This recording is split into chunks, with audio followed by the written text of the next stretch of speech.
आ जाओ, आ लिया, चलो आ रहे हैं वहीं आ रहे हैं। आपके तेलंगाना के मुख्यमंत्री से भी मुलाकात होने वाली है?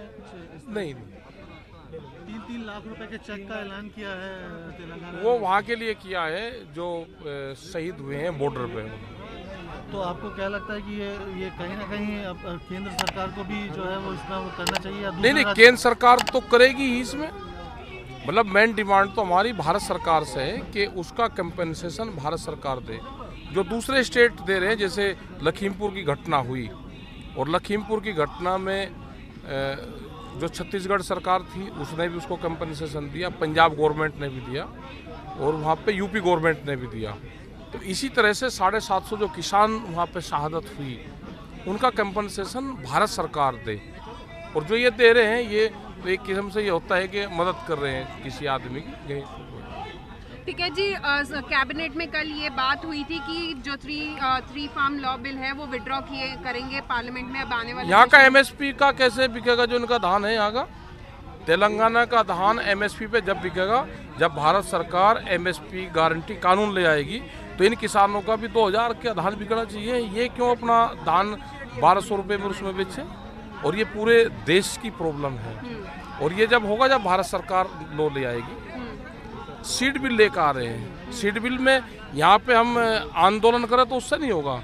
सीड बिल है भारत सरकार लेकर आ रही है, तो भारत सरकार सीड बिल ना लेकर आए, वो फार्मर से बात करें।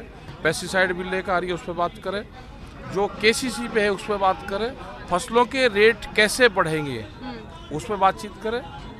तो ये हमारे बड़े सवाल है। स्वामीनाथन कमेटी की रिपोर्ट को लागू करें, जो इन्होंने बीजेपी ने अपने घोषणा पत्र में कहा वो लागू नहीं कर रहे।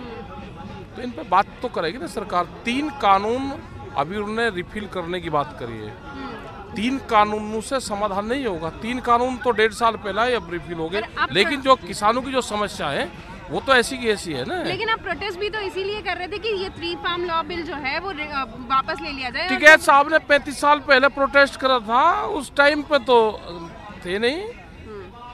आज से 2 साल पहले हमने आंदोलन करा, जो 2018 में आंदोलन करा, उस टाइम पे तो ये कानून थे नहीं। हमारे ऊपर क्यों गोली चली? प्रोटेस्ट तो 2 साल पहले भी किया था ना। ये तो बीच में कोई बीमारी आ गई। अब कोरोना आज से 5 साल पहले तो था नहीं। जब कोरोना आया तो उसका इलाज ढूंढा ना। कोरोना तो अभी आया, तो जोड़ सी बीमारी सबसे पहले आ जाए, सबसे पहले उसका इलाज करो। जैसे कुछ चैनलों की बीमारी है, 2 चैनल हैं, अब 2 चैनल को अगर बीमारी है तो पहले उन 2 चैनल का इलाज करेंगे, और का तो बाद में होगा। तो पहले 2 चैनलों का कर ले। जैसे बीमारी है, यहाँ पे भी चैनलों की बीमारी है कुछ। तो अब आपकी प्रोटेस्ट जारी रहेगी? हाँ, जारी रहेगी प्रोटेस्ट, जारी रहेगी जब तक भारत सरकार बातचीत नहीं करेगी और जो शहादत हुई जिन किसानों की उनको कंपनसेशन नहीं देगी, एमएसपी पे गारंटी कानून नहीं लेकर आती, जब तक जारी रहेगी। जी, यहाँ के किसान भी परेशान हैं, यहाँ के किसान भी परेशान हैं। हाँ, परेशान है। तो इसके ऊपर आप क्या बात करेंगे? किस चीज को लेकर? यहाँ का जो तेलंगाना का दान और ये लड़ाई वही तो है।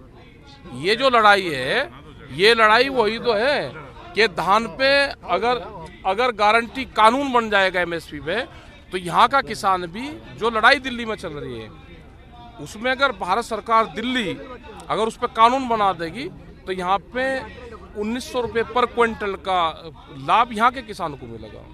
वही तो लड़ाई है।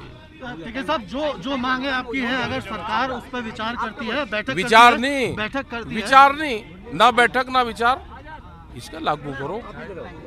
उसके बाद पंजाब और उत्तर प्रदेश में क्या बीजेपी को अगर आपकी मांगे मान ली जाती, क्या पता आगे क्या करेंगे? ऐसा क्या लिखत में कोई एग्रीमेंट करवाओ? अभी ये कोई अदला बदली है कि हम ये करेंगे तुम हमको वोट दियो? क्या पता हम क्या करेंगे? ये कोई एग्रीमेंट है? कोई बंदूक की ताकत पे वोट लेना चाहती है क्या सरकार? वोट देने का सबको अधिकार है। किसान खुश होगा इनको वोट दे देगा, नाराज होगा किसी दूसरे को दे देगा।